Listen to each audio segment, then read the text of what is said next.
life is being shaped by these serendipitous moments where you meet someone and then your whole life trajectory changes.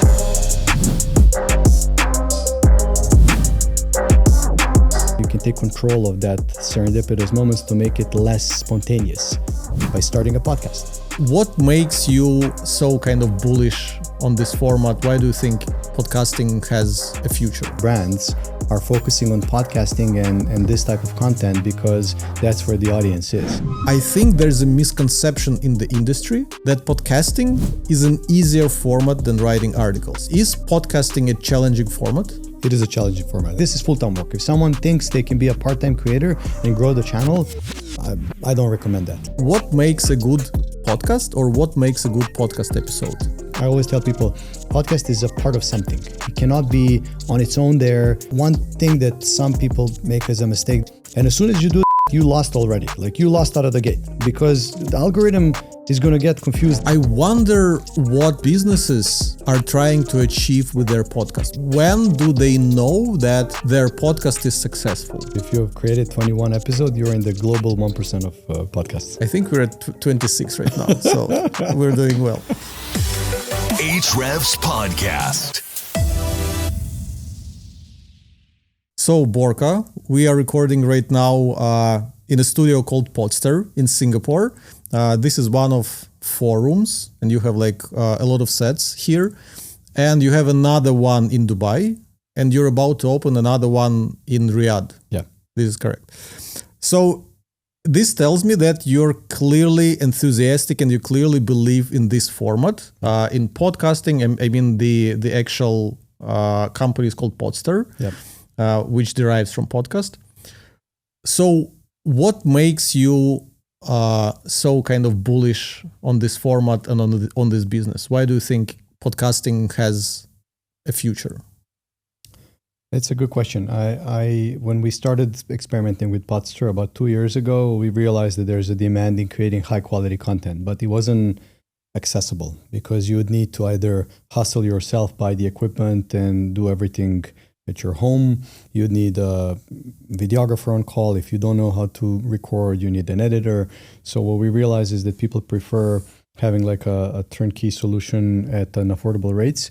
And I'm not just making a statement for startups and smaller companies. This is really true for larger companies as well. Even though they have resources to get a crew of 6 people and set up in their office, today's world is not about high quality production like Super Bowl commercials and you run it once a year and that's it. Like that's great as well, but you need daily or weekly content out there. You need lots of content out there. And if you want lots of content, the whole traditional way of bring a crew, set up everything, record and then edit for 2 weeks, and that's too late. So I think it's quick turnaround. And we realized that after our Dubai setup picked up and we started recording hundreds and hundreds of shoots. Like our biggest month was September this last year. We did 1,000 shoots in 1 month in Dubai. Wow. That just shows you the amount of content and podcasts that are being produced. So we listen to people from the industry. We listen to podcasters. We listen to people who are in the West talking about trends. And quite a few are saying that now the podcasting trend is shifting from audio only to video. YouTube is winning the game. They're incentivizing people to use YouTube as a content for video podcasting. And you've seen recently the hype about American elections and all these other things. Like Trump won the elections because he was on Joe Rogan's podcast. Like probably not, but it helped. And after a lot of them saw that podcasting is a way to find young people who still have means to purchase goods, right? They're either on Netflix watching shows or they're on YouTube. That's where you find them. So you won't find them by running ads. You won't find them on TV. And people are now in brands are focusing on podcasting and this type of content because that's where the audience is, which kind of means that the growing popularity is not just because you see like the influencers and big rock stars becoming more into podcasting. it's brands, it's businesses. Everyone realizes that long form content will help them reach their audience. So I can definitely agree with you about the fact that this is a good business from the customer perspective, because we've been your regular customer. We recorded, I think, at least six episodes of Ahrefs podcast here. Thank you. And it is super convenient to not bother about any technical details, to not bother about the lights, to not bother about the microphones, and even the fact that there's a person sitting here with us and editing it all on the fly. Because if you have like a couple cameras, a couple angles, and you have two microphones, and everything is blended right there, because if you record it yourself and then you put like 2 audio tracks, 3 video tracks, and you need to edit it, that's a lot of time. So it's very cool that I can just come, record the interview, get quality video, and then our team would finish the production, publish it, and everything. So as a service, for us as a business, it is super cool. We like it a lot. Initially, we considered, should we build the studio within our office? Because if you think about it, the expenses aren't that big. Like couple lights, couple cameras. It's not $1 million investment or something. But then you need to have a team behind it. You need to hire a specific person. And if you only record like once in a couple of weeks, to have this person just almost doing nothing. So yeah, it's a bit tough. But we are your business customer. And when we talked just now before the interview, you said that you have all sorts of customers. Yeah. You have like stay-at-home moms who run Instagram accounts and they would come to do some interviews. You have businesses that record content that is not necessarily a podcast. They would record testimonials, interviews with their customers, and things like that. But roughly, out of 100% of your clients, how many are businesses? Well, there's a difference in Dubai and Singapore, a bit of a different crowd. In Dubai, we started off with independent content creators, and then on the back of that, lots of solopreneurs, a lot of consultants, coaches. So you can count that as a business, but they're basically solopreneurs. They're creating content to promote their business and their service. Like on the back of that, you start to organically grow and see a neighbor or a friend or a husband or someone hears about you, and because they work in a company, they would contact you and say, hey, we've heard from so-and-so. So Poddster is all about community, and we grew through community. We don't have a sales machinery. We sometimes invest in ads, but we basically count on organic growth. And that's how Dubai grew, like ads coupled with organic growth coming from word of mouth, great experience. We consider ourselves more as a hospitality company than videography, because the whole idea is you need to be, when you come in here, worry-free. Like you sit down, have a water, coffee, you talk to your guest, you can sit in the lounge, prepare for the session, or do a postmortem after a recording, and then you can leave and everything gets taken care of. So we want to make sure that seamless experience is there, versus really worrying about the super high quality of cameras. Like we record in 4K, which is more than enough for anybody recording here. And when I look at how businesses came in, Singapore has been a lot more about business clients, right? So Singapore, when we opened Singapore, we were thinking, hey, now we're going to see a lot of these people that didn't have the means to record, they're going to flock in. But that took time because the culture, because of the way people think of content creation.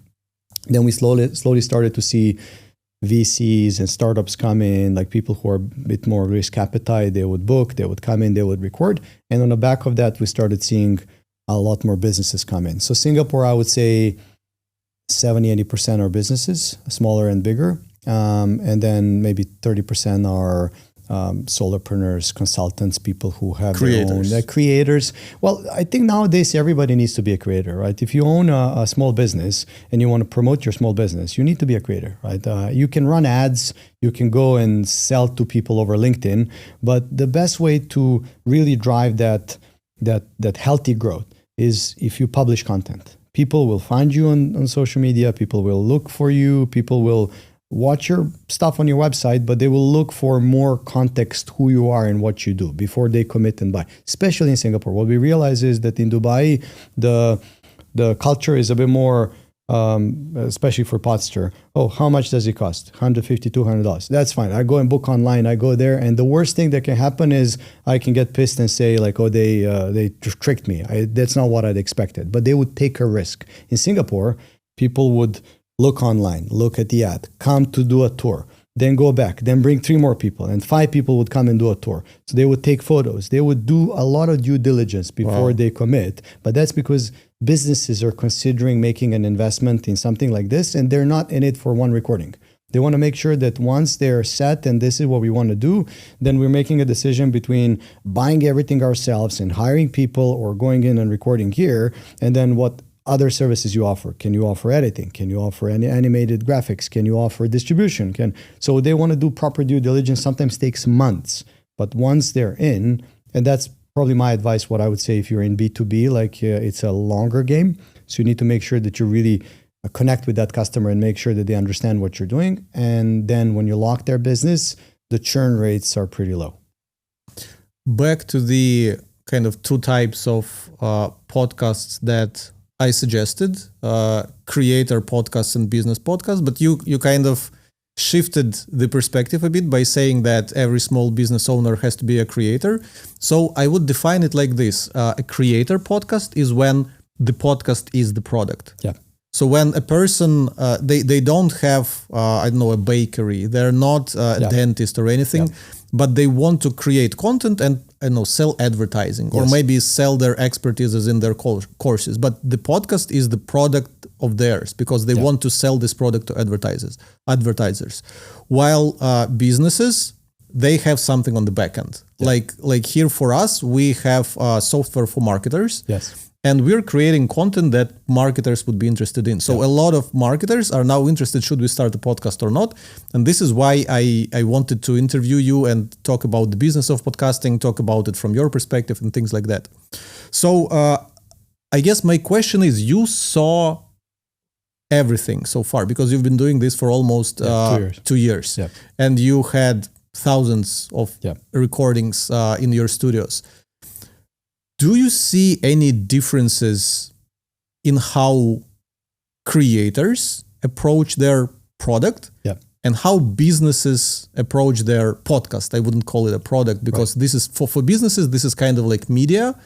Yes. For creators, it's like a product that they want to pump with advertising. So do you see any interesting kind of patterns? There is a bit of a difference. So full-time creators, they're focusing on growth, reach. They want to make sure that they are growing their numbers. They're obsessed with KPIs on YouTube. They're looking at their metrics, and they know they know how to play the game. Like before the launch, there's a lot of building up, the excitement. There's a lot of engaging the fans. There's a lot of trying to ensure that you are building up for the launch of the episode. You do regular drops. Like there's a strategy how you do that, and it's just full-time work. Because there's lots of content involved, there's lots of scripting, there's lots of this is full-time work. If someone thinks they can be a part-time creator and grow the channel, I don't recommend that. Like you focus either on your business and use this as a vehicle to drive your business, or you focus full-time on content. And we have some, like you asked me about the percentage of these people who are religiously focused on growing their channel and being like creators, that's less than 5%. Whoa. Yeah, that's out of every 100 recordings, that's maybe 5 recordings or max 7 or 8.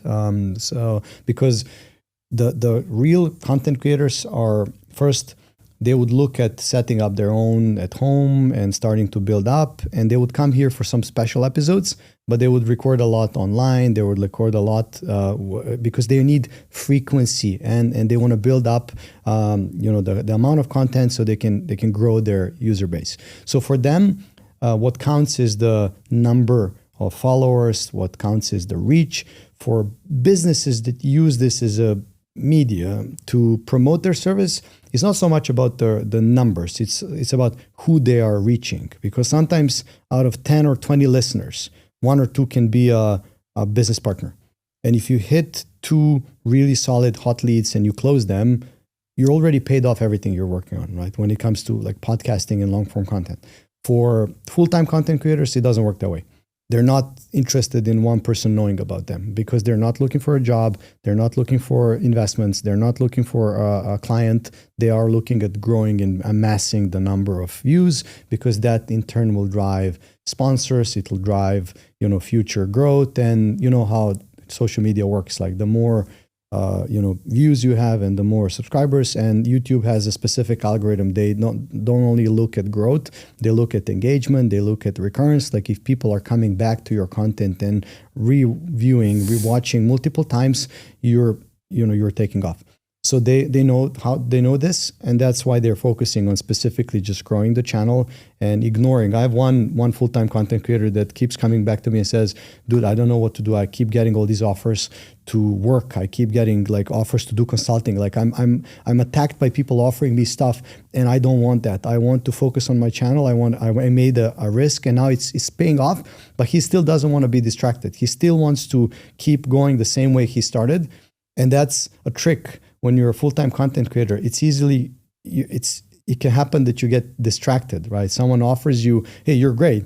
Let me offer you a gig or a job. And suddenly you find yourself with a nice salary or a nice sponsorship doing something else, and you drop your channel. And I've seen so many which drop halfway through because they got a board advisory or something else that takes them away. And it might work for them, but then the initial idea of growing the channel and becoming like a bigger player in that space is gone because it's a full-time gig. So let's go back to businesses. You said that in Singapore, 80% of clients are businesses, and it was very interesting what kind of due diligence they do. That once one person comes in, take pictures, more people, they inquire about like what happens. They make decisions. So I wonder what those businesses are trying to achieve with their podcast. What kind of goals they set for themselves? Like when do they know that their podcast is successful? If it's not the numbers, like you said, because for creators, all that matters is the size of their audience, because then they can charge their advertisers more. For businesses, like you said, if one person heard about the podcast and it's the right person, and it was easier for business to connect later with that person, that's already a success. But it's kind of hard to track if that happened or not. So I wonder how, in your experience, how businesses look at this. How do they know that they want to keep doing the podcast and they want to keep staying your client, because with you it's so much easier? Yeah. I think depends on how big the business is and what their goals are. Like for smaller businesses, we realize that they're trying to, like very small businesses, they're trying to get leads, they're trying to build engagement, which will lead to future business. And it's not easy to measure, but it's a lot easier than if you're a huge brand. Like if you're that small, if you start your, let's say, LinkedIn engagement, and your LinkedIn engagement grows and you get consulting offers, you get people pinging you proactively, it's because of the content you publish. Like there's nothing else. If previously you haven't been doing much and you've maybe focused on ads or you focused on speaking at events, and then suddenly you start creating content and push shorts and do long form, and you start seeing like compound effect of that where 50, 100, 500 to 1,000 people see your content and you start getting inbound requests. That's a clear sign that you're doing something right. So that's the small ones. The bigger ones, they usually have goals. Like we have lots of VCs which are recording here, and VCs have different strategies what they want to achieve. Like some are bringing their portfolio founders and they want to show who they've supported, but without standing in front of the camera and saying, look at me, I invested in these 10 unicorns, right? So it's like bring the founder and have this very casual, like you and I, we have a casual conversation, but at the same time, the whole world can see that there's my logo there and I'm from this capital X, and then there's a founder of a very successful startup. So if you're the next one and you want to be him, you know who to talk to. Like it's a very subtle, spontaneous way of driving marketing, while large brands sometimes want affiliation or association with certain topics. Like if a brand wants to become a best place to work and they're focused on DEI topics, or they're focused on workplace inclusion, or they would double down on that. So instead of just funding events which are supporting, returning mothers or supporting something else, they would start a podcast. And that sends a clear signal. This company focuses on workplace inclusion. They're focusing on accessibility. They're focusing on something else. So they're bringing in guests and they're trying to, come across as a company that really cares about that. We had large companies which come in, like two large big tech companies coming together and doing a joint podcast. And that sends a message, hey, this big tech company is doing a podcast with this big tech company, means they're partners, they're doing something together, which also sends the message to the market, if I buy this, it should run on this platform because these two guys work together. So there are, again, goals. If you're asking me how they track and measure that, usually what we see is when it's a sales-focused campaign, when it's something that needs to support the product. Like we had a large chair manufacturer come here, and they were launching the product on the back of the podcast. So they did a podcast with a number of global engineers which are specialized in ergonomics and focusing on specifics around why should the gaming chair or this chair or that chair be so unique. They did a podcast to dive into very specifics of what is a chair. Because you might think like a chair is a chair, I sit on a chair, but there's so many things and then you are not able to go into so much details unless you do a long form content. Like you and I are now talking probably going to talk for an hour and a half. Without this time, you're not able to go into the nitty gritties of what makes a chair great. And I think they've done that. Now, is the sales of the chair going to be higher because of the podcast? They won't know, but podcast is a part of the campaign, and the campaign is the ads, the podcast. What they do is probably what I've seen is like some form of A/B testing where they're looking at we launched a podcast on this campaign and we've run another campaign without, so they're trying to compare results and then see if this mix of go-to-market vehicles performs better than this one, and if it does, it means we've done something right. So I think they will never know if a podcast gave them good ROI, but podcast becomes a part of a bigger thing. And that's why often we have agencies here, like not just end customers. We have so many agencies. Agencies come and bring a client, and then the agency is managing the whole creative campaign. They're managing like everything, and podcast is a part of that. And this is the first time in the history where we're seeing a trend of creative agencies and larger marketing agencies using podcast as a part of the bigger pitch to clients. Like many times we have requests for quotations because the agency is pitching the client and they're trying to put in the podcast. So we're fulfilling, but they are owning the bigger RFP with the client, and they manage everything end to end while we are delivering on our part. So many different applications and use cases for podcasting.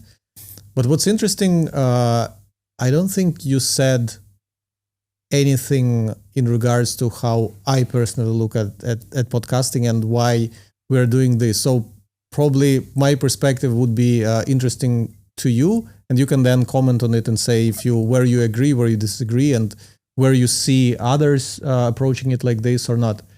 So to be honest, the primary motivation for me to start this thing was simply to learn.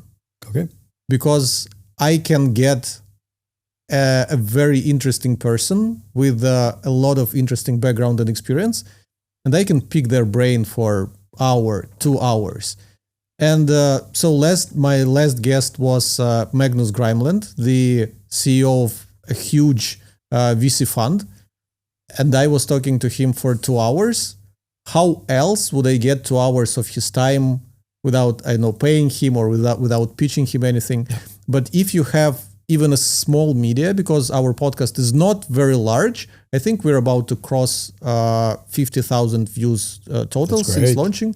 That's not good. Bad, but that's not massive numbers, of course. That's good. You're not a full-time content creator, so you have business to run. So that's great. So my primary motivation was to use podcast as an excuse to talk to people like I'm talking to you right now, because all this stuff that I'm asking is what I'm genuinely interested in for myself in the first place.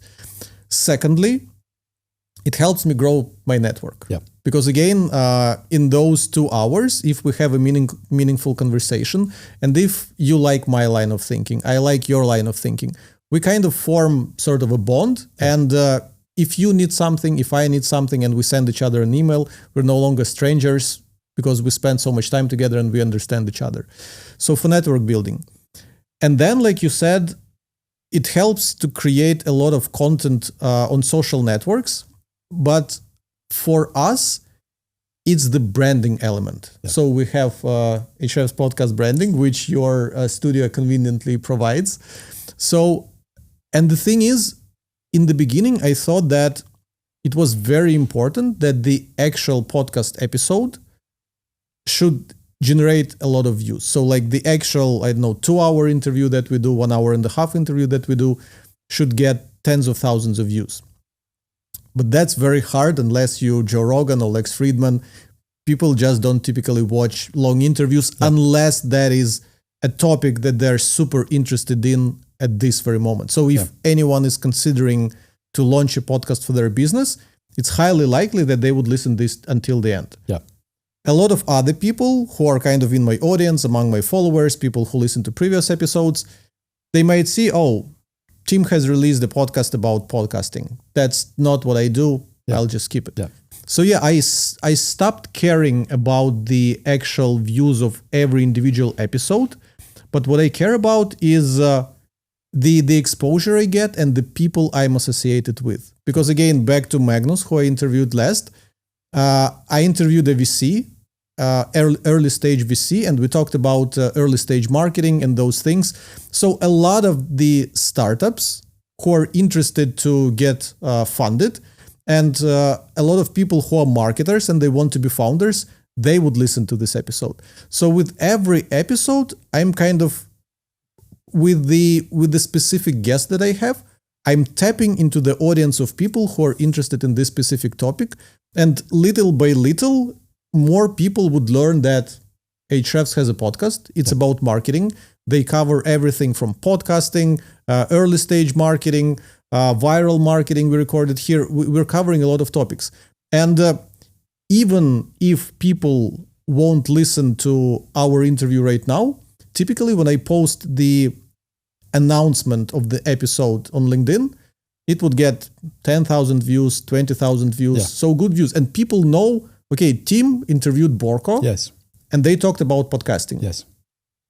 And it's HREF's podcast. So they remember a couple things. They remember that HREFs has a podcast, and they might not listen to this interview, that might not listen to Magnus' interview, that might not listen to any previous interviews.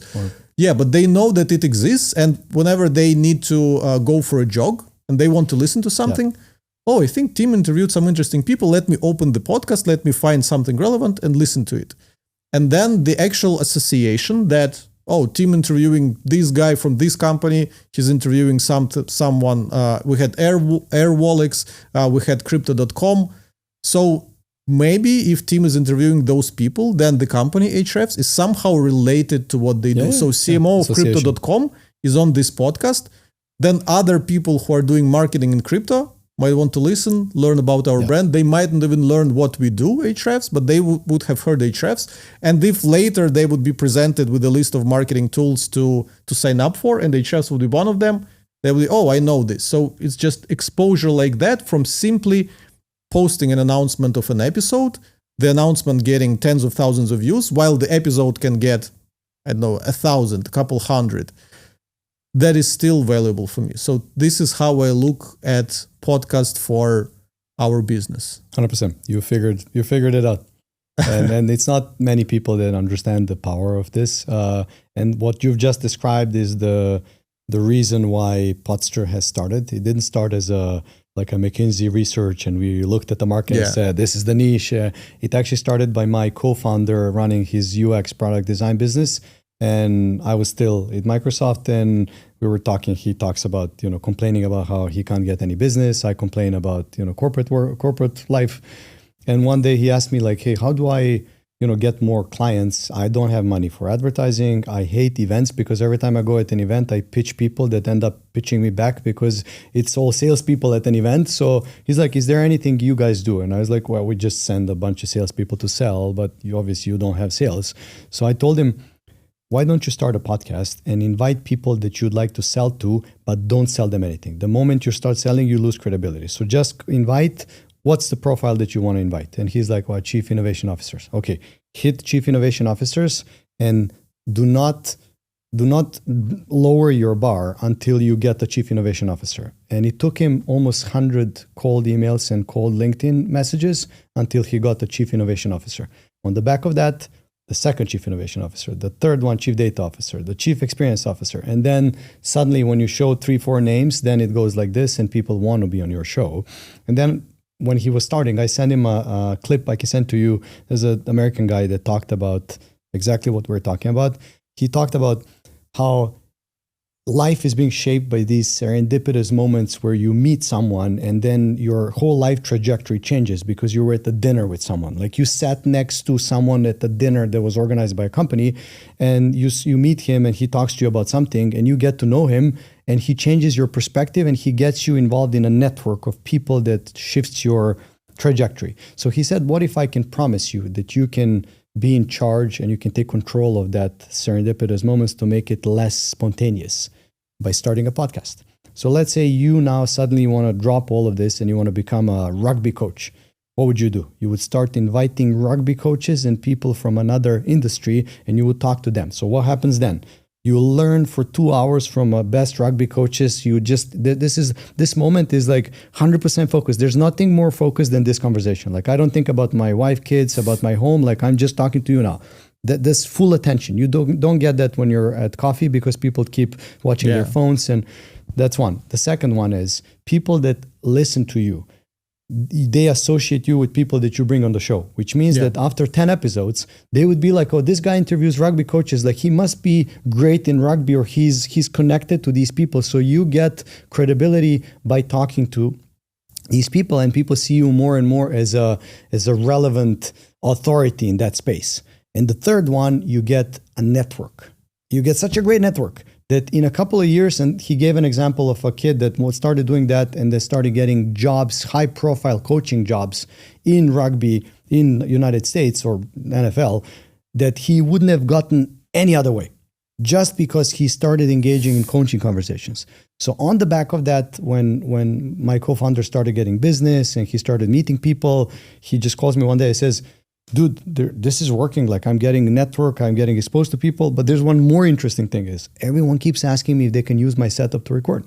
And then I was like, there's got to be a better place in Dubai. Like I haven't done anything much. Like I have 2-3 plants at the back, a nice lighting. What you said about simplicity of the set, people love that. And he's like, there's got to be a bigger thing here. And then we started thinking and we did like a brainstorming session and then Poddster was born because out of that one simple prototype, which was done for a different reason, we started building up something bigger, which now has 9 rooms in Dubai, 10, and Abu Dhabi and Riyadh, and Singapore has 4. And so it grows. But it started the same way exactly as you described. Yeah, so all of that sounds nice. Of course, you get network, you get authority by association, people know that you're well connected, blah, blah, blah. But it's not that anyone can do this kind of right off the bat, because for people to take some time with you, there has to be something in it for them. Yeah. So I do get requests to come on podcasts as well. But I have to be mindful of my time because at least once a week, like we are in the marketing industry. I'm in the marketing industry. Everyone's a marketer. So half of the people are running their podcast and they need guests all the time. Yeah. So I could essentially come as a guest on a podcast every week. But those podcasts, first of all, most of them are brand new. Secondly, a lot of them will not leave past 20 episodes. People will just understand that they're not getting traction and they will just give up, and the guests would waste their time. So in a similar... sorry for interrupting. Global statistic is that 99% do not live more than 20. So if you have created 21 episodes, you're in the global 1% of podcasts. I think we're at 26 right now, so we're doing well. Yeah, and where I'm going with this, if I were to invite, Gary Vee to be on my podcast, he would probably say no, because I don't have enough reach right now. I have to build up to the reach where he would be interested to spend, hour, 2 hours of his time to get exposed to my audience. So That being said, to be able to build a podcast as a tool, as an asset that helps you achieve all of that, invite great people, build authority and all that, you have to be good at this. And as far as I know, you personally don't run any podcast yourself. No. But you do consulting as a service, and you've seen a lot of what other people are doing. Yeah. So I want to ask you a kind of general question. What makes a good podcast, or what makes a good podcast episode? Okay. So first, I don't go to many podcasts, as I told you. Like, this is the third episode in a year, and I keep getting requests almost every other week. So you're 100% right. You choose your time and you focus on things that you think are going to help either your brand, your business, or just, in whichever way you get some value out of that. Now, what makes a great podcast? I think podcasts are, like, the reason why podcast as a format has started to shoot up is because there's a very, very strong, very huge lack of trust in mainstream media in the last 10, 15 years. Like, no one trusts CNN, BBC anymore. Like, no one reads that because it's all either an agenda of certain sort. So people started going to podcasts and their favorite podcaster because of trust and because of authenticity, and that's how podcasts started. So podcasts have become a decentralized media because of people's trust in podcasters, and most podcasters have not abused their trust, that trust, because what podcasters do well is they know their audience well, and they associate with brands or companies that share the same value system, which means if I promote something, I would promote something because I'm preaching that personally. Let's say I'm a podcaster in health and wellness.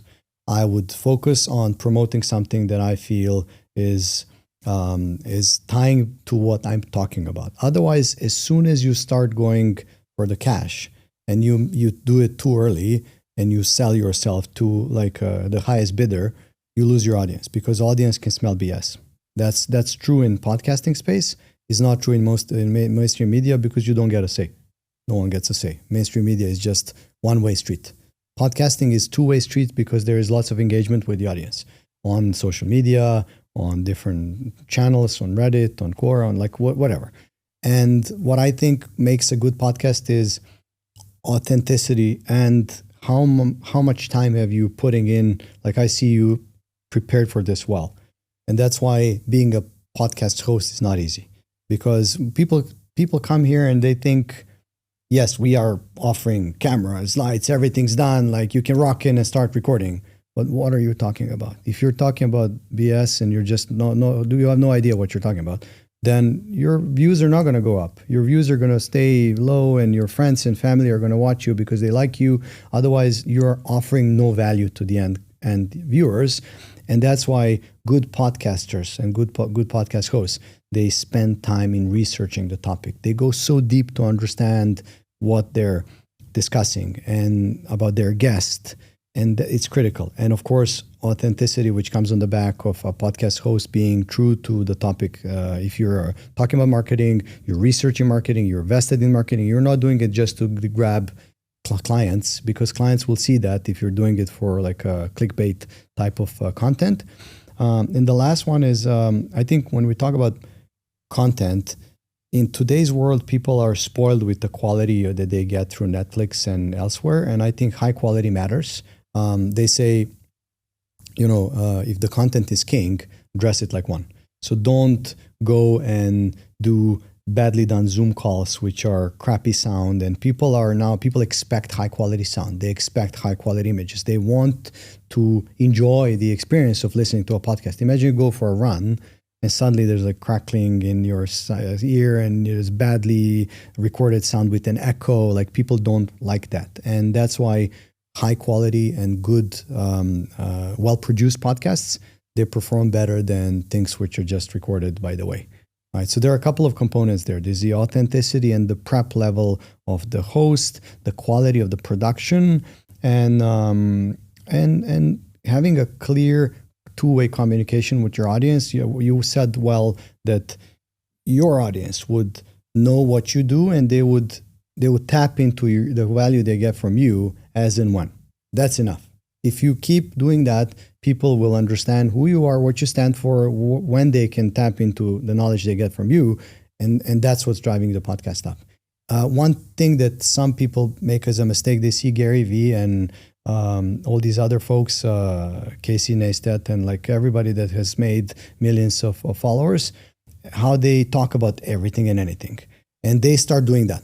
And as soon as you do that, you lost already. Like you lost out of the gate, because the algorithm is going to get confused. Like, what is this guy? A crypto guy or a tourism person or cooking expert, or like, what are you? And you're not going to get any traction. If you focus on a niche, like own the super niche. If you've heard of podcasts, it's called Prof G. The guy is really good. Like you listen to that podcast. Is it Scott Galloway? Yeah. Really great. Like this. So he talks about like, super niche focused content, which once you dominate the niche, you can start looking for adjacency. You can start looking for content that has something to do with what you're offering as value, because your audience is going to perceive a clear value they get from you. That's super niche. And that's algorithm's going to figure out that, hey, this guy is focusing on marketing and he's really good at what he does, B2B marketing in this region, and people are going to get value, and the algorithm is going to take you up. If you start suddenly diluting the message, you're going to start losing views. People that initially thought they get value, they'll come back and say, well, I'm not interested in this. And YouTube's going to pick up the signals and say, well, this guy is getting lower. So instead of growing, he doesn't have recurrence. People don't come back to listen, and then you're going to go like this, right? And that's what people make as a mistake when they start to interview people from all over the place. Like, oh, this guy is an entrepreneur. Now this guy is this, and this guy is that. And I ask, what are you doing? Oh, I'm bringing interesting people. But the interesting people do not help you focus your message. And that's the critical thing when you ask, like, hey, there's so much noise out there and so much content, how do I cut through? Well, definitely not by talking about 100 different things, right? So you got to have a really sharp idea of what you're doing. That resonates with me a lot. Two things, authenticity and the concept of bringing interesting people should be enough, which is not. So in terms of authenticity, this is like I told you, this whole thing with HR's podcast started because I wanted to talk to people. I initially actually tried because I saw someone's tweet who said, you wouldn't believe if you just reach out to some interesting people you see online and ask for 30 minutes of your time, you wouldn't believe how many of them would say yes. I tried that. I reached out to people, but because I already had a bit of reputation in the industry as being CMO of this company, a lot of people were saying yes, but those conversations were kind of awkward because I didn't have an agenda, they didn't have an agenda, and you connect for 30 minutes and so I know you're from Arizona, cool. Like I'm from Ukraine, so do you like basketball? Like what's happening at work? So no research, nothing, no agenda, and it was awkward. I stopped doing that after about 3 calls because of how awkward it sounded. But then I'm genuinely interested in a lot of people who I invite, and I ask them questions that are interesting to me. And my initial assumption was that whatever is interesting to me should probably be interesting to a lot of other people who are in the same space as me. And this is when we fell for the trap of invite interesting people and have conversations with them. Because I interviewed in your studio the CMO of Crypto.com, and I thought that given how big of a brand they have in the crypto industry, everyone knows Crypto.com. You watch UFC, you look at the Staples Center, Crypto.com arena, they're everywhere. Everyone knows them.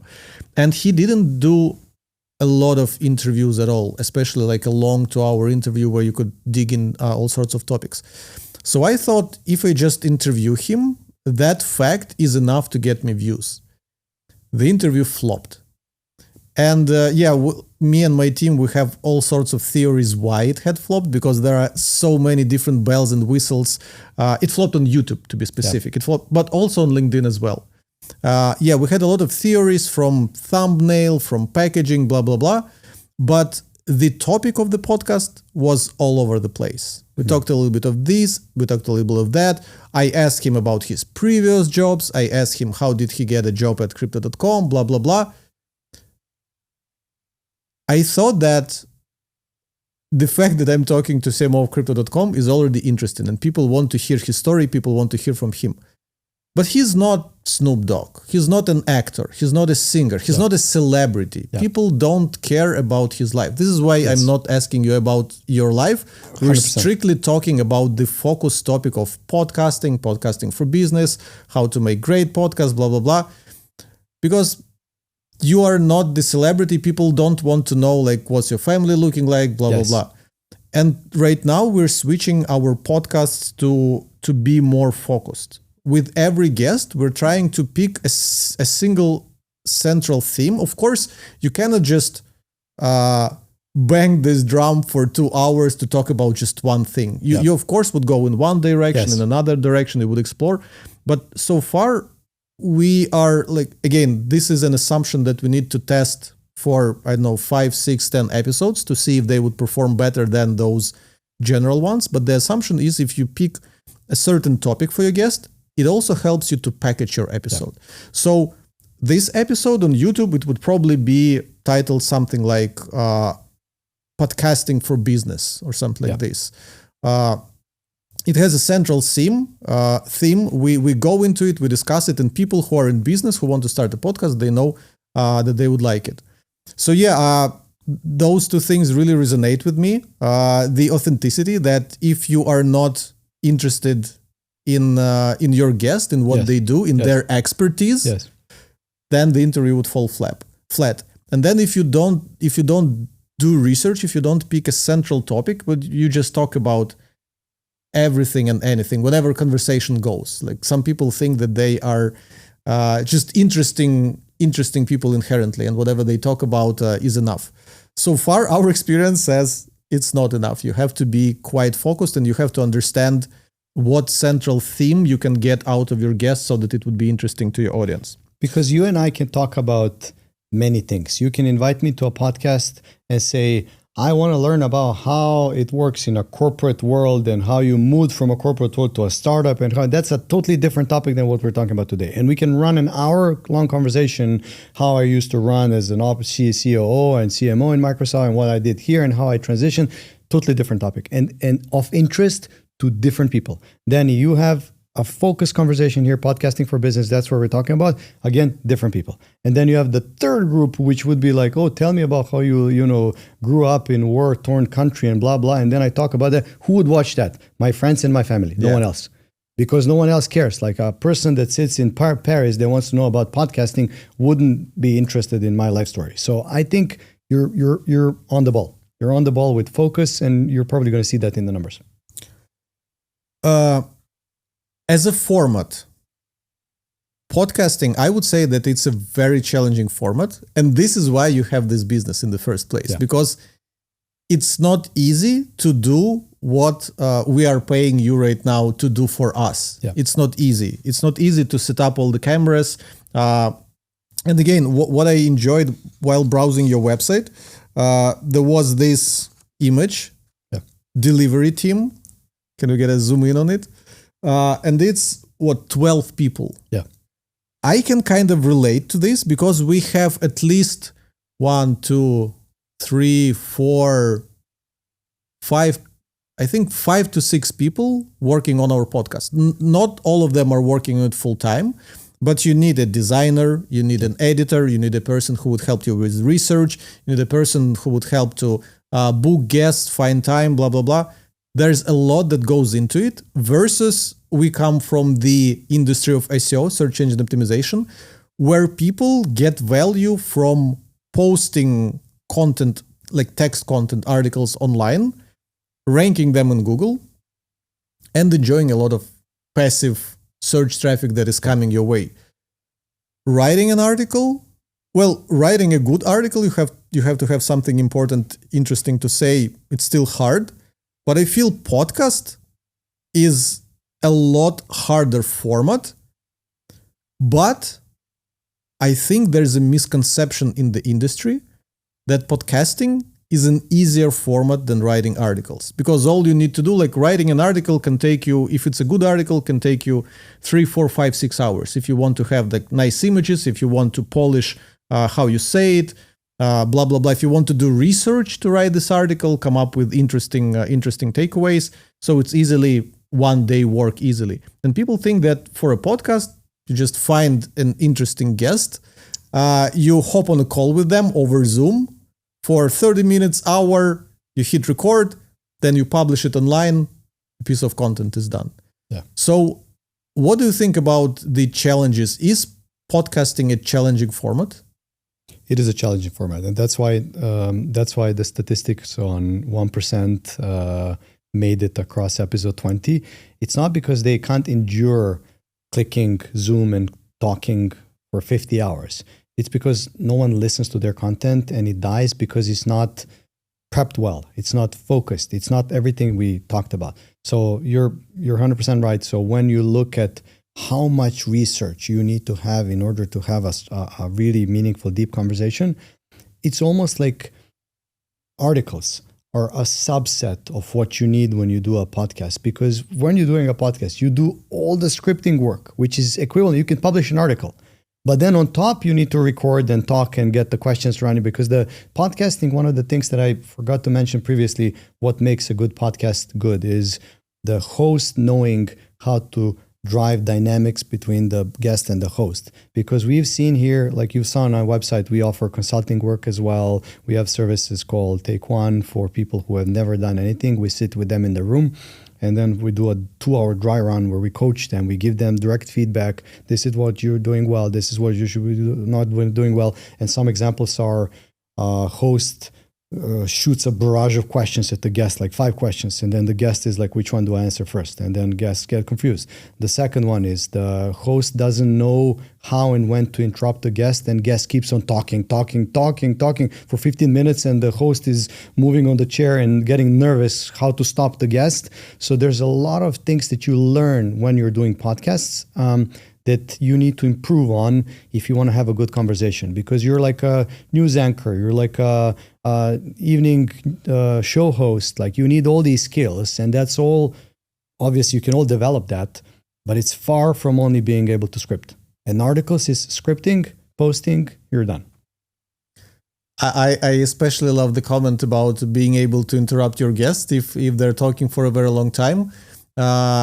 I want to go next into the difference between an interview over Zoom or online and in-person one. But one thing that I can say, one benefit of being in the same room with the person, is you can interrupt them with the body language. Because it's still you don't want to ruin someone's flow. And you also know that you have post-editing, that you can just cut them.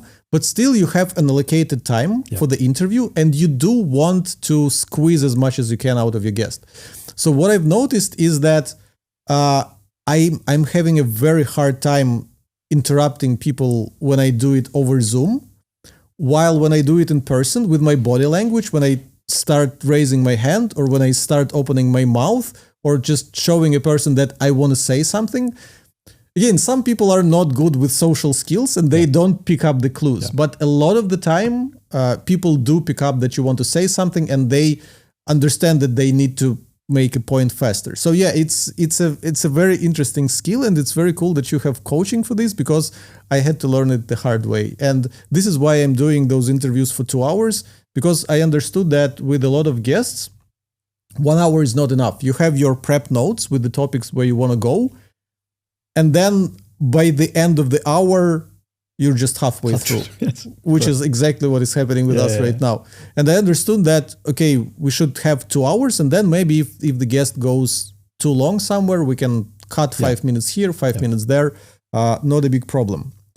But yeah, let's talk about Zoom interviews versus in-person interviews. Because, so I said a good thing that you can, there's dynamic. You feel the guest. You feel more comfortable making jokes because you understand how the guest reacts, and you can adjust easily, more easily and faster than if you're seeing their face. So there are those things.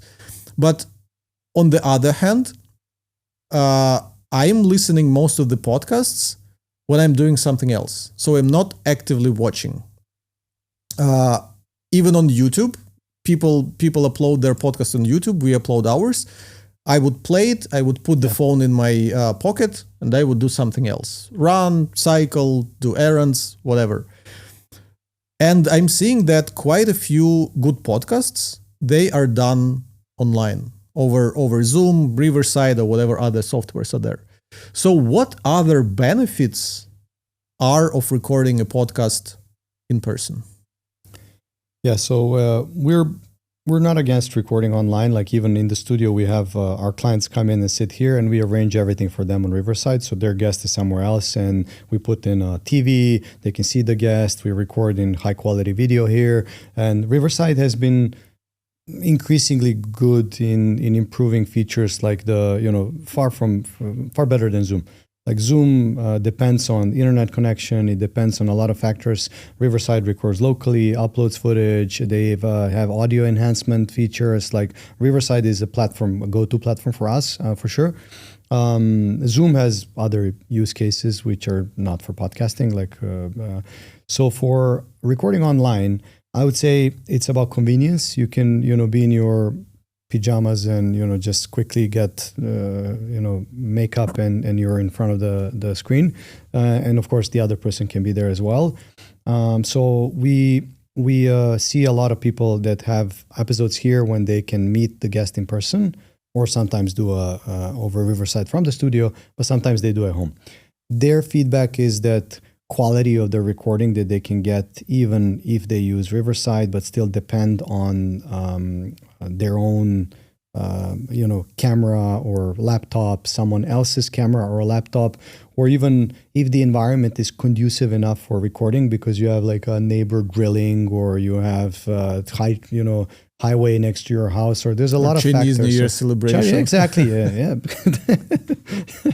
Lion dance. So there's a lot of factors impacting recording. So I'm always in favor of studio recording, to a point where I think the way this will evolve and content creation will evolve, if people need to record with a guest that's somewhere else. What we started doing, and we'll see a lot more of that, is facilitate studio-to-studio recordings. Because we obviously have studios in UAE and Singapore, but we have a network of like hundreds of studios everywhere across the world. So if you need someone in Sydney, we can give you 5 locations in Sydney where you can go and record. So what happens is you're in the studio there, we're in the studio here, you can still see each other and over Riverside or whatever, but it doesn't really matter what you use to see each other, because it's recorded locally over there, it's recorded locally here. So mind you, cost is up, because every time we have conversations, should I do this or that? Always do whatever gives you higher quality, but it always costs more. So if you're looking for high quality content, then record in the studio. And is it studio to studio or 2 people sitting in one room? Depends on where you are.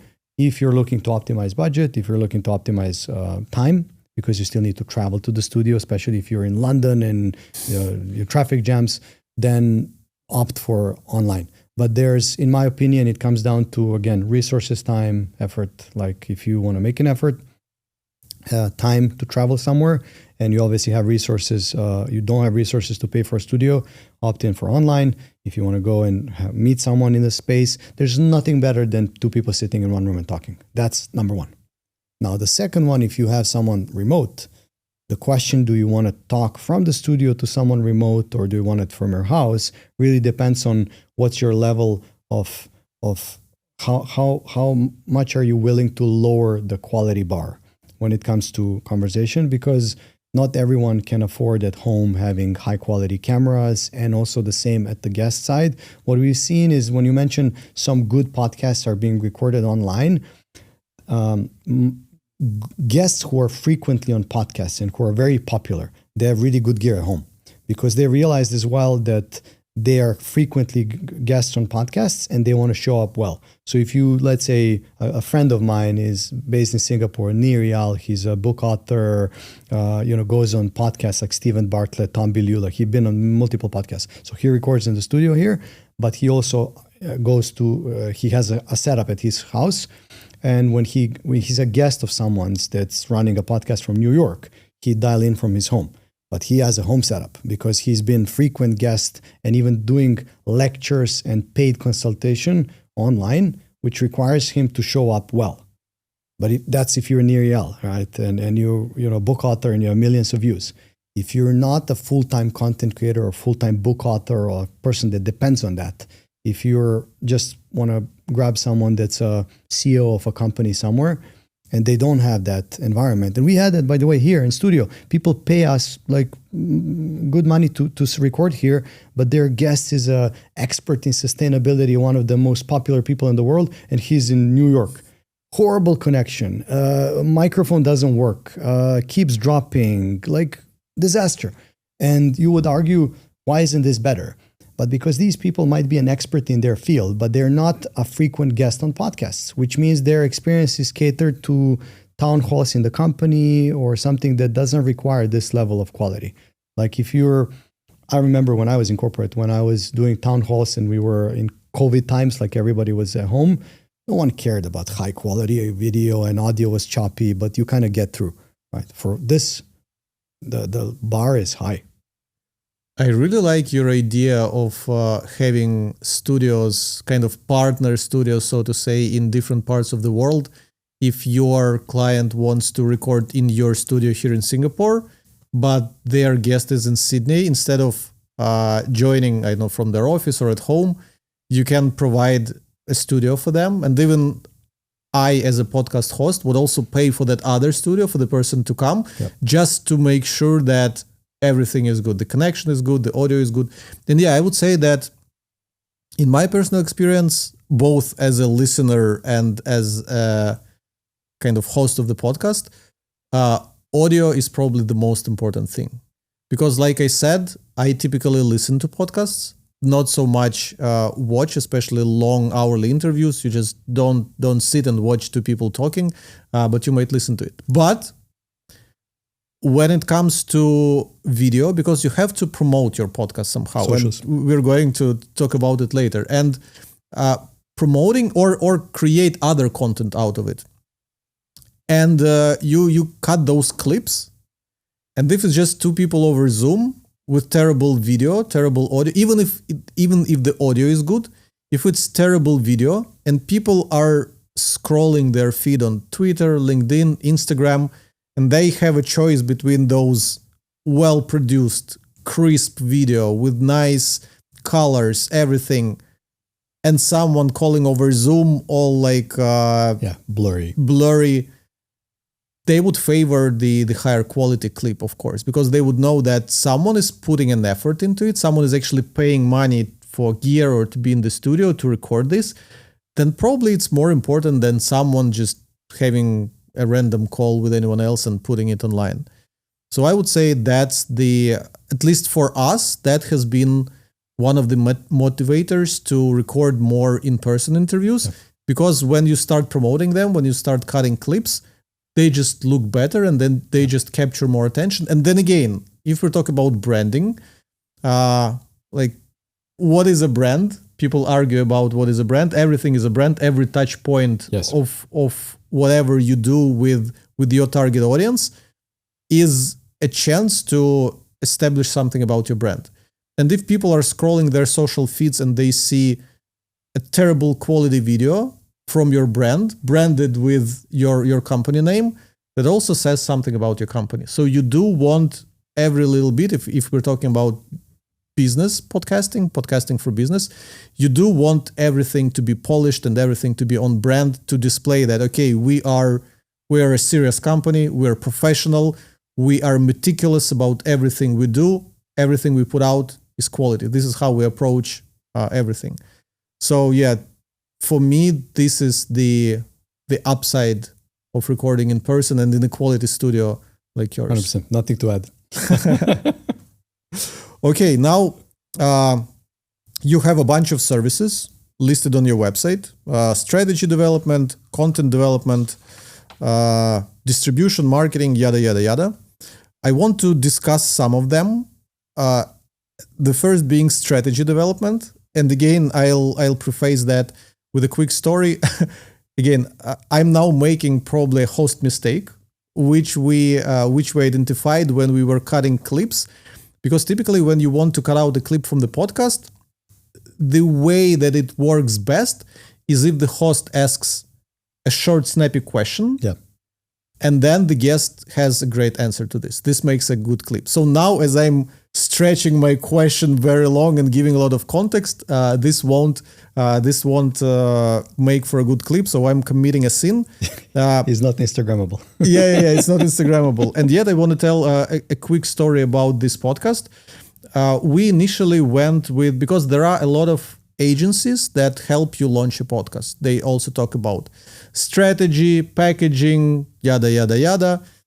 And as I was talking to them, they were pulling me into those murky waters of different terms and concepts and something. And I was like, I just want to talk to interesting people, essentially, which is also, as we discussed, a mistake in a way. But I just wanted to start. I felt that what's important for me in the beginning was to start, to get going, and then I'll figure it out.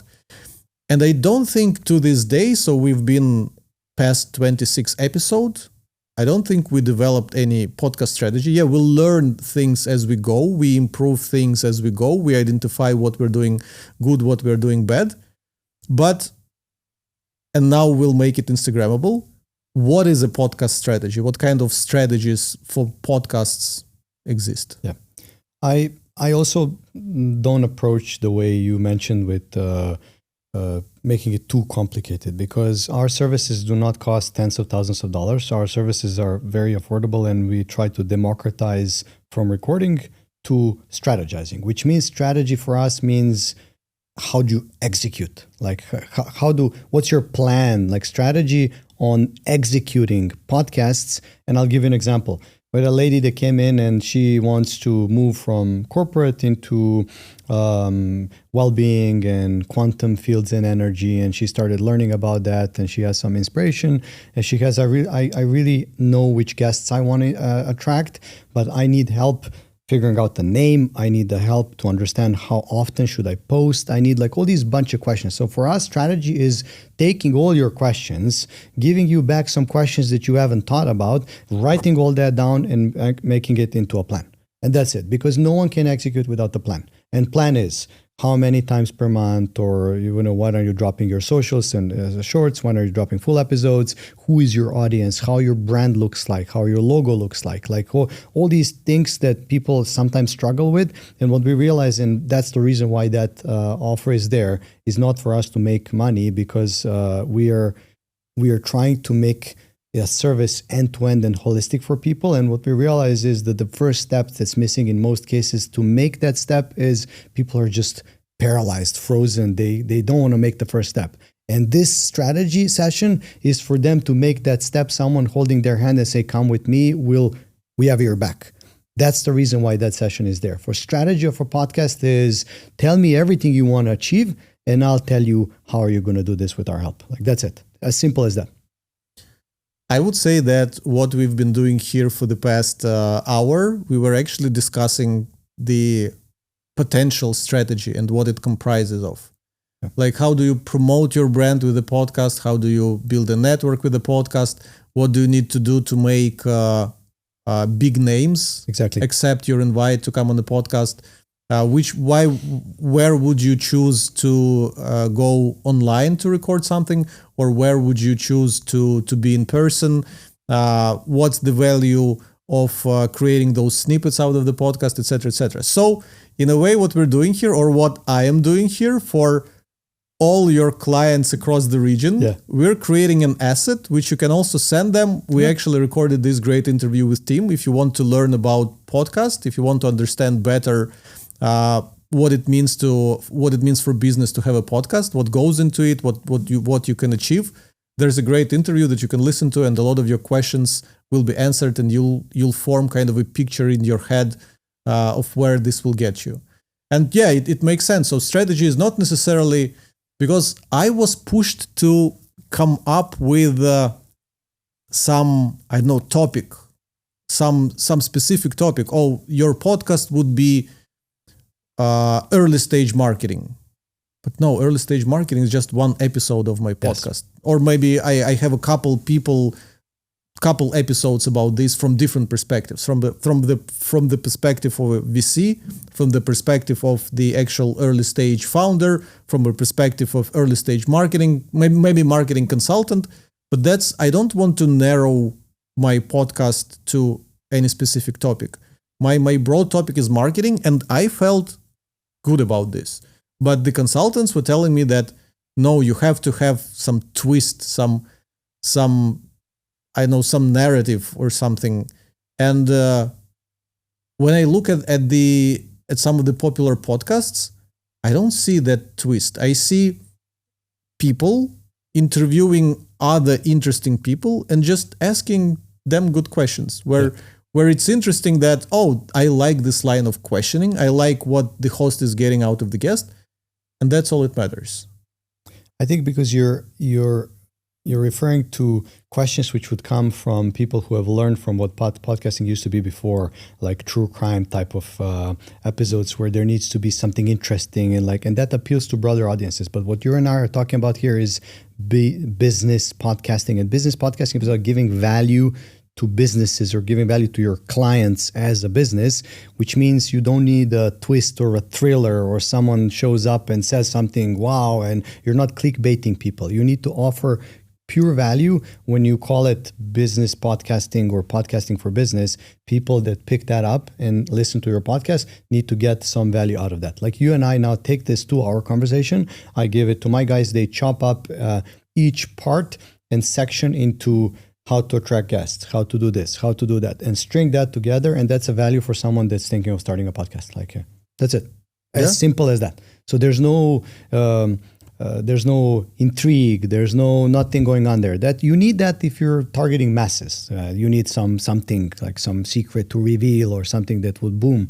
But for business podcast, you need to offer pure value to your audience, which is why 80% of the businesses that record here, they have something to say. We have a pet shop recording. And I asked them, what do you want to talk about? They're like, we just want to educate people on, and they, through educating people about certain things about dogs or certain things about other pets, like they will grow their following and they will get more people to buy stuff from them. But they're focusing just on offering value. Done. Yeah, now thinking of it, I think there are definitely different kinds of podcasts, but I can think of at least a few of them. There's a type of podcast that is kind of like an audiobook, essentially. So I think I listened to one, it was produced by The Economist, I think. It was about Xi Jinping. Yep. It was called the Prince, I think. And it was just a very well-produced series of audio episodes with nice background music and sound effects. It was essentially kind of like an audiobook, a story of how Xi Jinping came to power. So that's one thing. We never produced this kind of podcast in our company, though we could have. If someone wants to learn, for example, SEO, search engine optimization, we can create a 10-episode podcast that they can listen while, driving or commuting to work, and they would learn a lot. Instead of listening to the audiobook, they can listen to a podcast. Then there is interviews of the style that Lex Friedman does. Yeah. He invites people from different areas, astrophysicists, economists, politicians, and he has different conversations with them. And there's podcast like Logan Paul or the other gang of just celebrity YouTubers who essentially just a group of friends discussing, what stuff happens in the news. Yeah. It doesn't have any agenda. It's for people who want to feel connected to Logan Paul, who want to feel that friendliness while sitting at home and doing nothing. They are the consumers of their podcast. So I don't listen to that kind of stuff, but it definitely has an audience, maybe of children, 15 years old or something.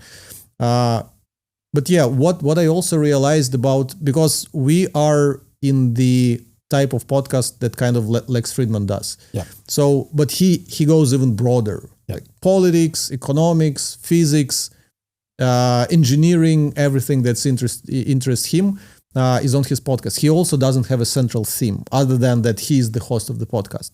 But he's Lex Friedman. Yeah, exactly.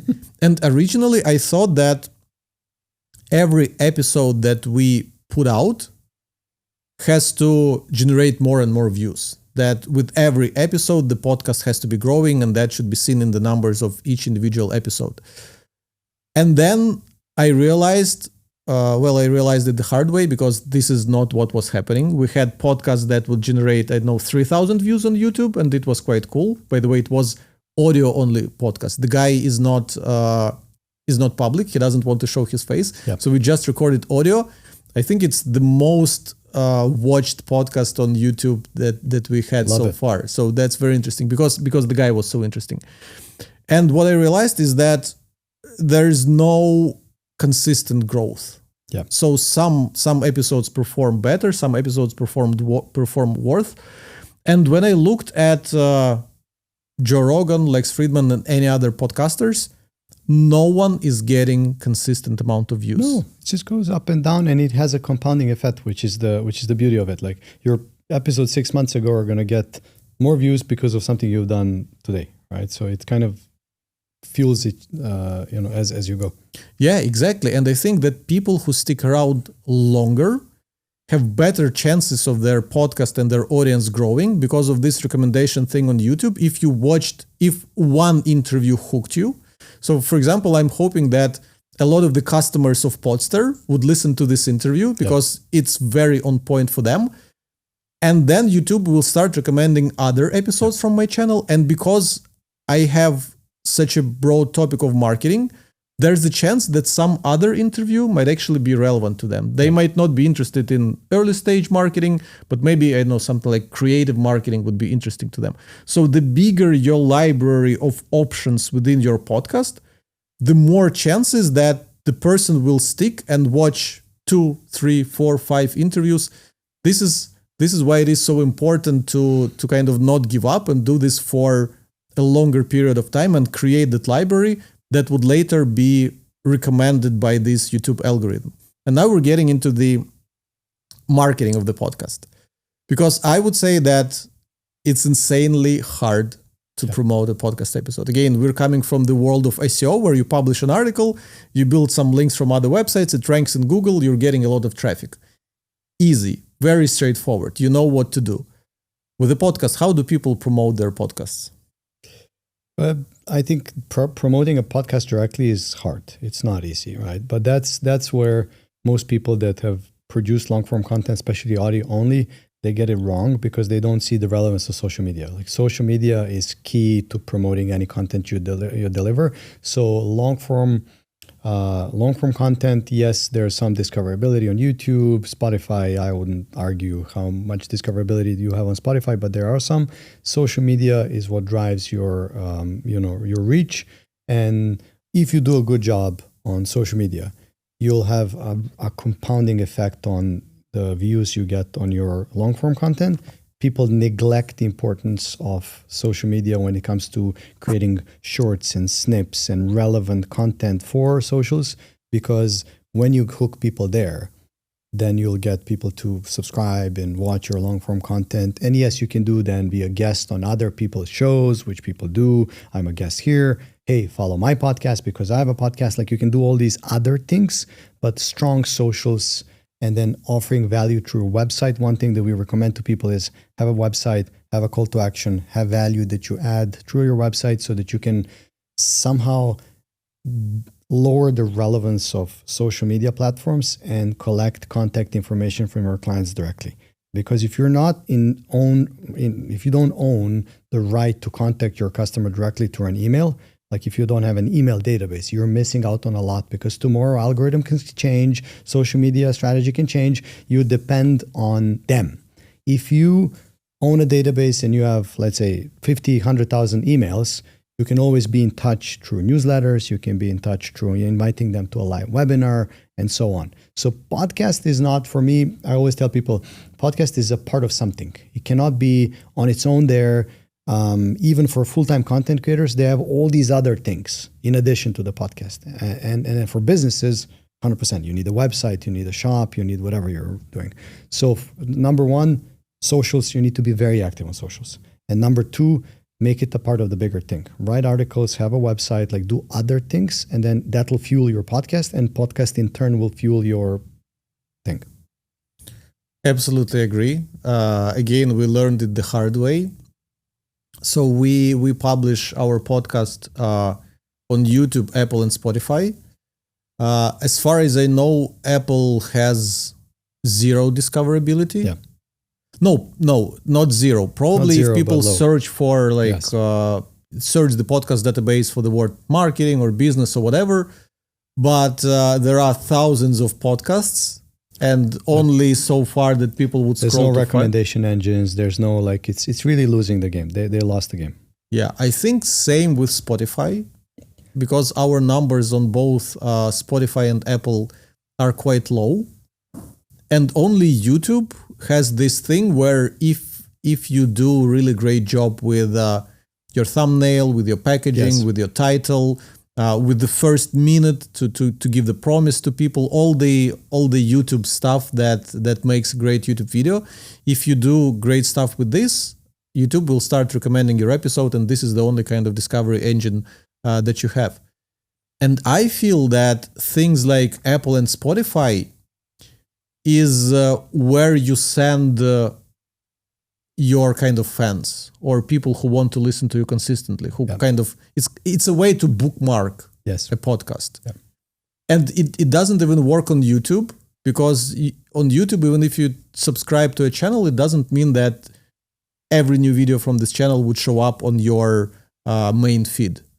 Because still my main feed is fueled by the recommendations of YouTube based on what I watched before. And I know based on the time of the day and what kind of rabbit hole I'm going into. If I start watching about climbing Mount Everest, then all my feed is about Everest, whether I'm subscribed to those YouTube channels or not.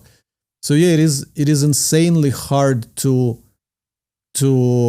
build an audience around the podcast. This is why I like what you're saying about the importance of social media. But that's again, that's a one misunderstanding I see is that people try to use social media to get clicks back to their podcast episode. I think that's wrong, because the way that we're doing it, we're using social media to post clips to make them standalone pieces of content, while making sure that they're branded. Yes. So a person consumes a piece of content, they know it's coming from a chef's podcast, but I don't have a goal for them to go and listen to the episode. Yeah. I don't care. I care more about this snippet getting 20, 30, 40,000 of views and seeing kind of me and the guest discussing an important topic with the chef's branding, rather than all these people clicking to the podcast episode. Because the fact that they know that the podcast exists is enough for me to make value out of it. And some people will never go look for long form content. Some people are fine with your 1-2 minute clips. They get value out of that. They're not interested in going and listening to an hour. So it's a great strategy. Like, you will satisfy people with the format they prefer. I think I found a typo on your website, because there's a sentence under, I think, marketing or distribution. We edit your podcast episodes and turn them into 150 plus pieces of content. Okay. Surely it's not 150 plus pieces of content, because not 1 hour for sure. Because there's another sentence down below, 50 plus pieces of content per episode. Yeah.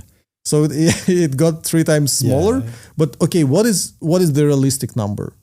So what you do for your clients when they have a finished podcast episode? Yeah. So for example, this podcast episode, how many pieces of content can you squeeze out of it and still, and they would still be meaningful? Yeah. So usually the preferred one is either 3 to 6. That's what most people go with. Like that's a like I would say the most preferable option for a majority of the people. We started recently offering their businesses who are not so much focused on long form content. They don't even know what to talk about. They would just prefer either talking piece to camera or talking with someone, but not for sake of having that episode published. We call it ghost podcasting. Like they're discussing as in they are in a podcast, but there's no long form episode being published.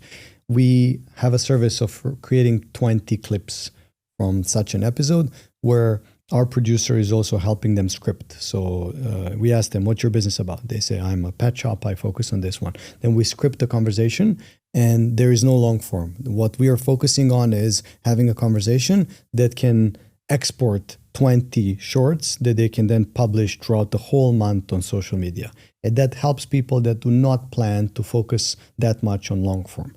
If you're recording long form content and you have a proper podcast, I would say anywhere between 6 and 12, maybe up to 15. Otherwise, within an hour, you lose, as you said, the meaningful capture of value, which we agree that it's the key thing you should focus on social media. If you are putting clips for sake of putting clips, and some people do that, unfortunately, they don't have time, they don't have a script writer, they don't have help, and they learned a bit of how to use the script.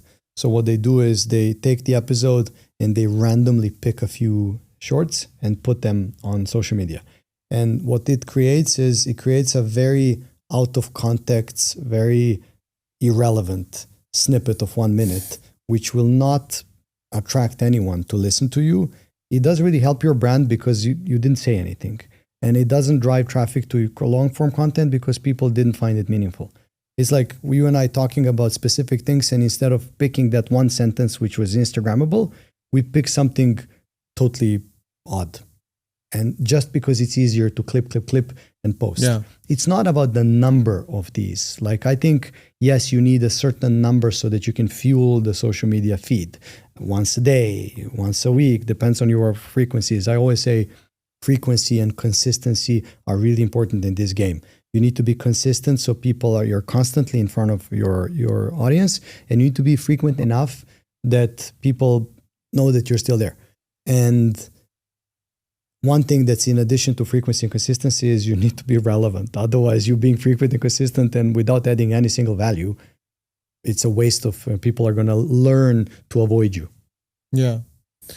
Well, in marketing and probably business niche, the number one social media network is LinkedIn right now. Yeah.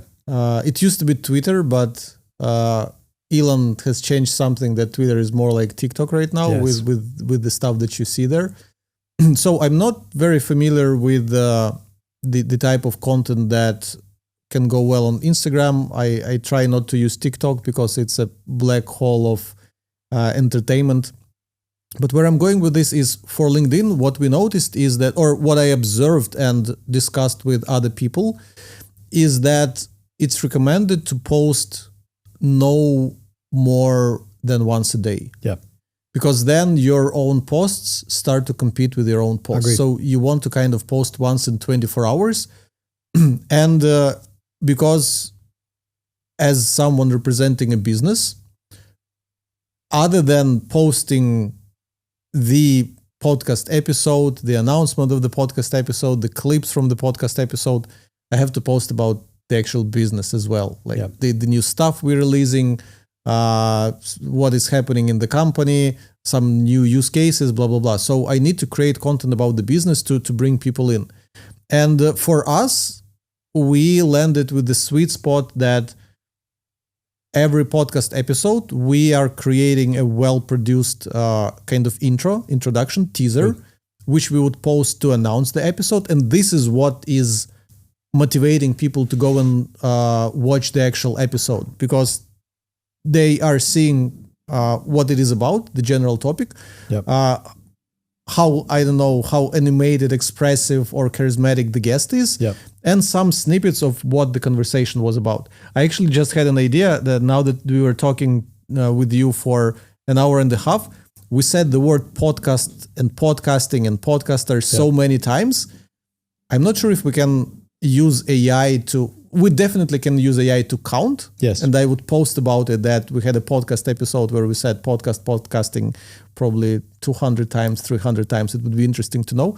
And then I would want to cut all those words and post a reel that the podcast episode, like, that this was about podcasting because of how many times would it be, I don't know, 3 minutes of me and you just saying this word? Podcasting. Yeah. It would be very fun. So we realized that the sweet spot is to post this kind of introduction, to post one meaningful clip. We typically out of one podcast, we have no more than 3 nominations. Right. no more than 3 nominations of 2 to 3 minute clips, where in those 3 minutes, the host is saying something very kind of cool and impactful that we want to share. And we usually pick one and go with it. And then sometimes, when we have those ideas like this one, just stitch all the words podcast together to see if that would make for a fun clip. We would do this kind of thing. But I really don't see us creating any more assets or any more pieces of content from this long form interview, because one piece of advice that I've heard a long time ago is that for every specific social network, you have to optimize your piece of content for it specifically. Yeah. So for TikTok, it has to be, 5-10 seconds. It has to be very snappy. It has to be very animated. And if we just cut a piece out of this interview, it is unlikely that it would perform well on TikTok, because TikTok is all about like shocking you. It's all about impressing you. There's like emotion. But one thing about, I want to add, like you're focusing on B2B from what I'm hearing on LinkedIn, right? When we talk about podcasting for business, it's important to distinguish between businesses who are focusing on more consumer type audiences and more businesses. So LinkedIn, 100% B2B. We post our business-oriented content on LinkedIn, and it's about corporate podcasting or podcasting at conferences or like things like that. So that's LinkedIn. There's a lot of clients that come here which are businesses, but they appeal to consumers more like yoga studios, pet shop, things like that.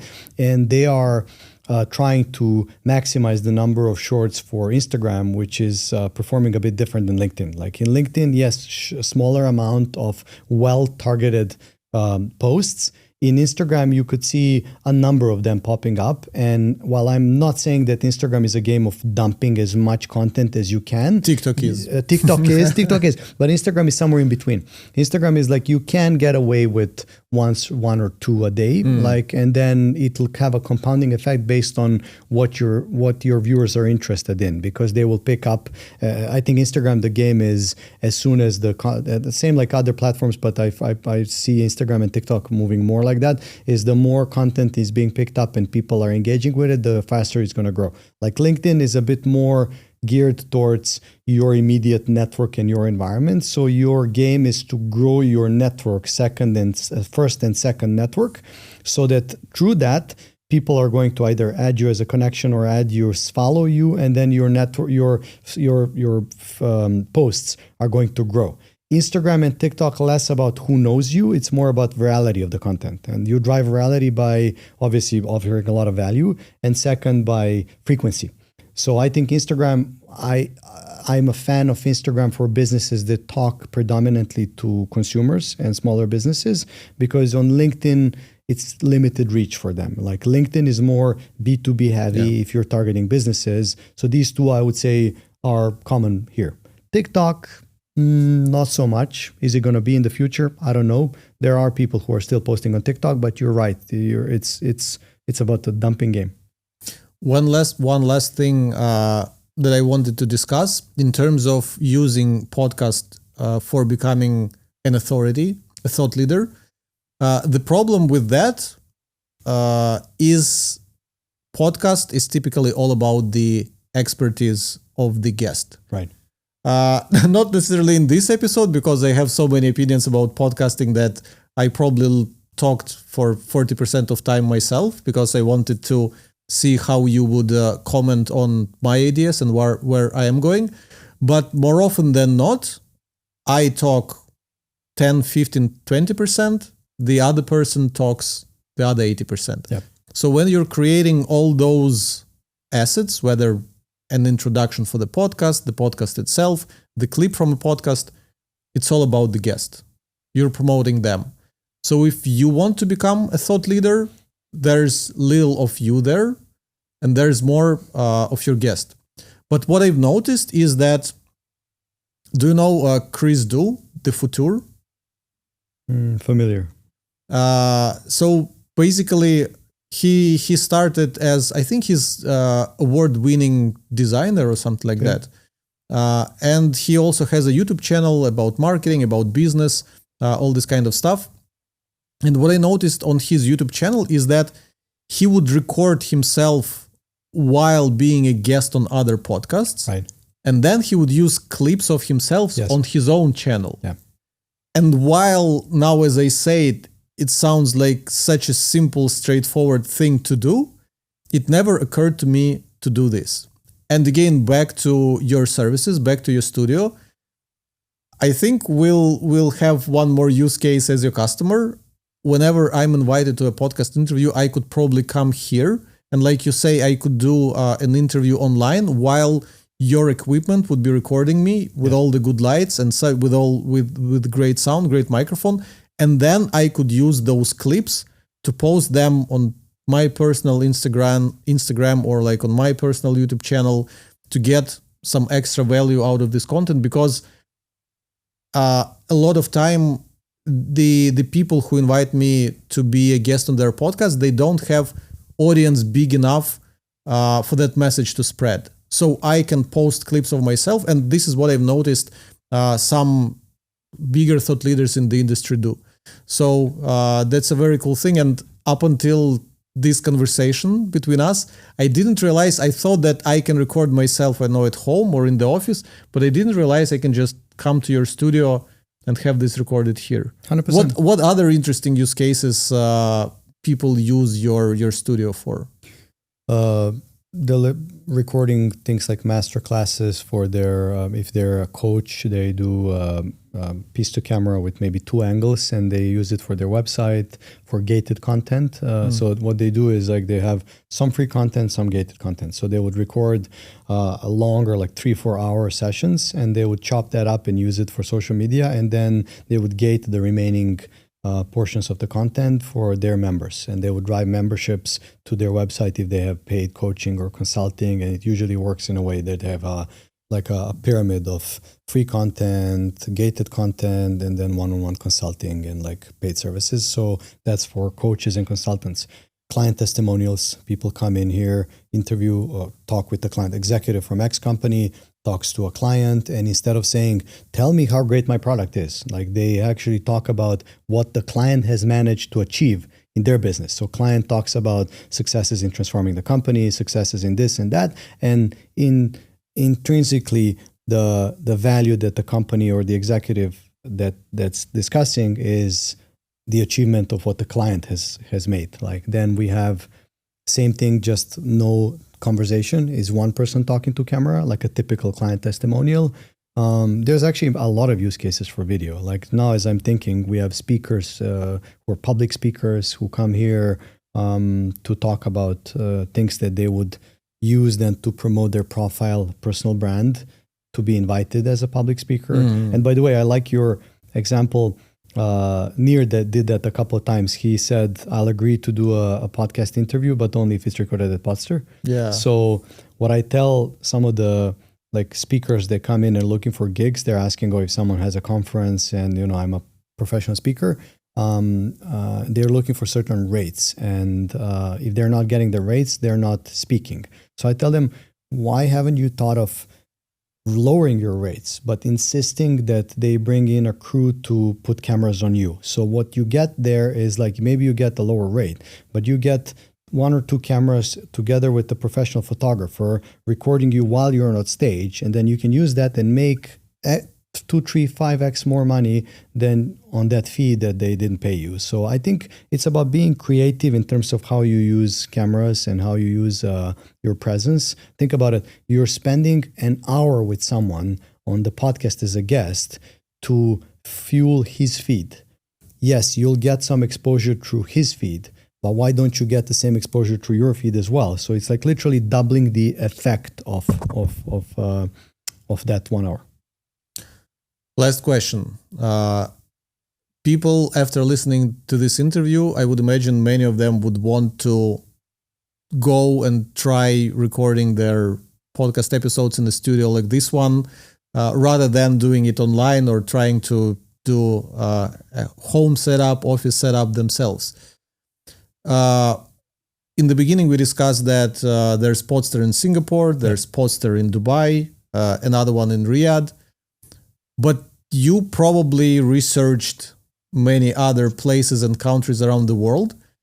So how easy it is to get a studio like that just in different countries around the world? What was your experience doing this research around the world? You surely have picked those, like, well, Singapore is because you're here, Dubai is because your co-founder is there, Yep. but Riyadh, Yeah, it's close enough to UAE that we can set up and run it from UAE. So, and also, if you've noticed, like we picked markets. Okay, we are in location, so it's easier.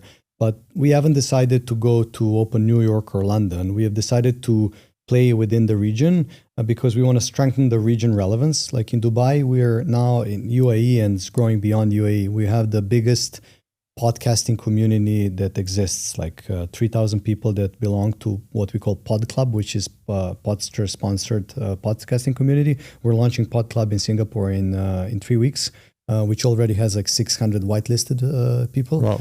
So we are building up a regional relevance that people will recognize Poddster for, and we want to make sure that we strengthen our position here. Could we go and open London, New York? We probably could. But what's the competition? There is in London and New York, there are in Los Angeles, there are studios. I don't think we've found one that's like Poddster. We talked to, like the reason why we know all these studios is not because we've been hunting for partners, is we own, and that's something I didn't tell you. So we own a software business called Podyx. So when we opened Poddster, we realized that there was like Calendly and Acuity Scheduling, all these booking softwares which are made for yoga studios and hair salons, and like it serves the whole market. But we miss the flow which you use when you book, where you choose a set, you choose add-on services, you can schedule, reschedule, you can pay through Stripe/Square integration, you can do file sharing and all the things that a studio would need. So we build our own. Like we have tech expertise. I'm ex-tech. My co-founder is UX product. So we build our own. And we realized that when we started using, so many people have pinged us because our SEO thankfully does well and we're well positioned. A lot of studios pinged us and asking us, what are you using? We see something we don't recognize. Where have you subscribed? And we told them, no, it's our own. We build it. And we realized after about 9 months in that we can spin it as a SaaS product and separate company, and then just scale it to all the studios out there. So we have a database of about 1,500 studios across the world, like almost every country in the world, except maybe China. Like we literally know people because we've been talking for the last 9 months to all the studio owners everywhere. The way we approach it is not buy my product. We approach it, I'm a studio owner in Singapore, you're in Sydney, let's talk about studios. And then we talk about studios and we say, by the way, if you want to try this and use for free, here you go. And we've been running it for free for a number of months. And through that conversation, we have assessed studios who's performing well. There's like, studios in London which have hundreds of shoots. There are studios in New York. There's a guy in Sydney. Like there's a lot of studios which are doing well.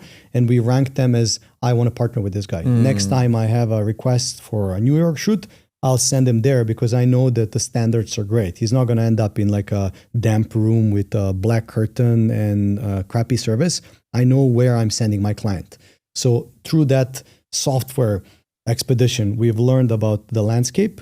And what we're doing now is we're focusing on partnering with a few where we have most requests from New York, Sydney, London. In Dubai, we have our own, San Francisco, so on and so on. So I would say this industry, we've made a bet on the industry, especially through the software, but also through this, that the industry is going to build up over the next couple of years. And all these studios, and a fun fact, like when we started doing 9 months ago, the outbound for the software, we reach out, we talk to these studio owners, we connect with them.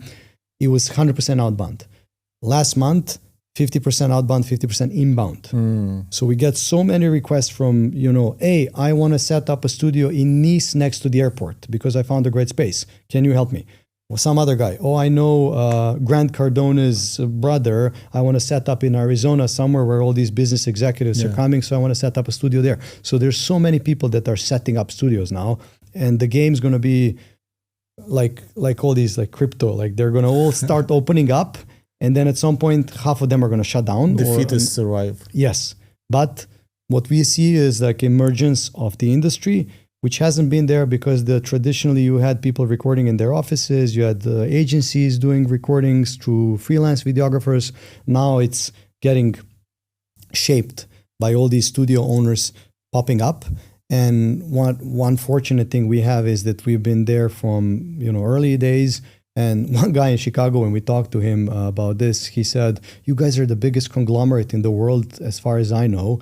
And we're like, "Dude, we're not a conglomerate. Like, we're just two guys setting up a business." But it seems like the Podster's traction and the number of studios we have is at par with probably global biggest studios, because there's no Starbucks in this industry. This industry is still very decentralized. There's no, a huge player that owns 100 studios yet. There might be, but so far, we've learned ahead of the curve, which is why we're in a position that a lot of people want to talk to us about how to run this.